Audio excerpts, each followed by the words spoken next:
নমস্কার।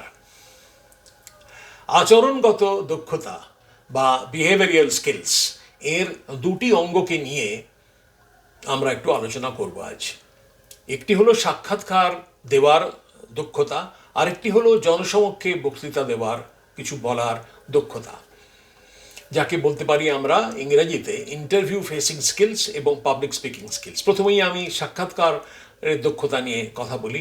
অল্প সময়ের মধ্যে সাক্ষাৎকার গ্রাহককে জেনে নিতে হবে যে প্রার্থীর ব্যক্তিত্বের বৈশিষ্ট্যগুলি কী কী, তার আত্মবিশ্বাস কেমন, তার মানসিক সতর্কতা কেমন অর্থাৎ সেলফ কনফিডেন্স এবং মেন্টাল অ্যালার্টনেস, মনস্তাত্ত্বিক আচরণটাই বা কেমন সেটা একটু যাচাই করে নেওয়া হবে। পারিবারিক পটভূমি অর্থাৎ 1, 2, 3টে ধাপে মোটামুটি একটু ইতিহাস জেনে নেওয়া। কেন না, শিক্ষাগত যোগ্যতা, মূল্যবোধ এবং সংস্কৃতি এইগুলো জানলে মোটামুটি যারা প্রার্থী তাদের সম্বন্ধে একটু ভালো ধারণা করা যায়। সেটাই যারা সাক্ষাৎকার গ্রাহক তারা জানতে চাইবে। বাহ্যিক রূপ যেটা আমরা করতে পারি না সেটা নিয়ে কথা নেই, কিন্তু যা করা যাবে সেটাই আলোচনা করব। বা চেহারা নিয়ে নেতৃত্বের গুণাবলী আছে কি, সেগুলো কিভাবে যাচাই করা হবে, আমাদের কি করতে হবে, ক্যান্ডিডেটদের কি করতে হবে, কি প্রস্তুতি নিতে হবে। আচ্ছা, আমাদের অন্যদের অনুপ্রাণিত করার ক্ষমতা আছে কি, দলগত কার্যকারিতা বা টিম বিল্ডিং স্পিরিট বা টিম ম্যানেজমেন্ট এটা আমাদের আছে কি, এটা আমরা শিখবো সব। এগুলো সব গোষ্ঠী আচরণ যাকে বলা যেতে পারে, এটাও আমরা শিখবো। এবার আসি আমি পাবলিক স্পিকিং বা জনসমক্ষে বক্তৃতা দেওয়ার ক্ষমতা।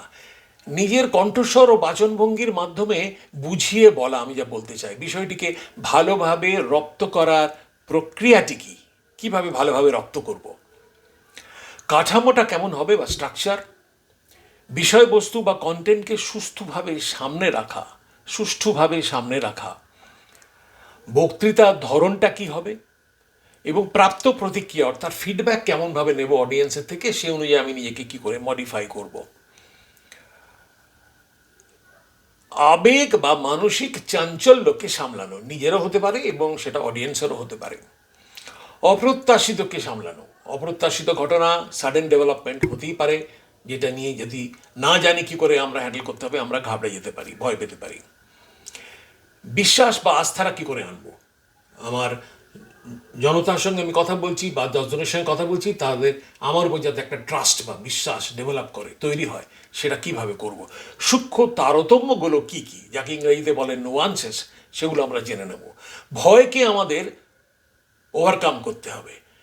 অনেকের মঞ্চ ভীতি থাকে বা স্টেজ ফিয়ার, সেখান থেকে আমরা বেরিয়ে এসে একদম আরামসে নির্বিঘ্নে কি করে আমরা স্টেজ থেকে কথা বলতে পারবো, সেই সব প্রক্রিয়া আমাদের শিখতে হবে, আমরা শিখে নেব। আজ এই পর্যন্ত থাক। নমস্কার, দেখা হবে কোর্সে।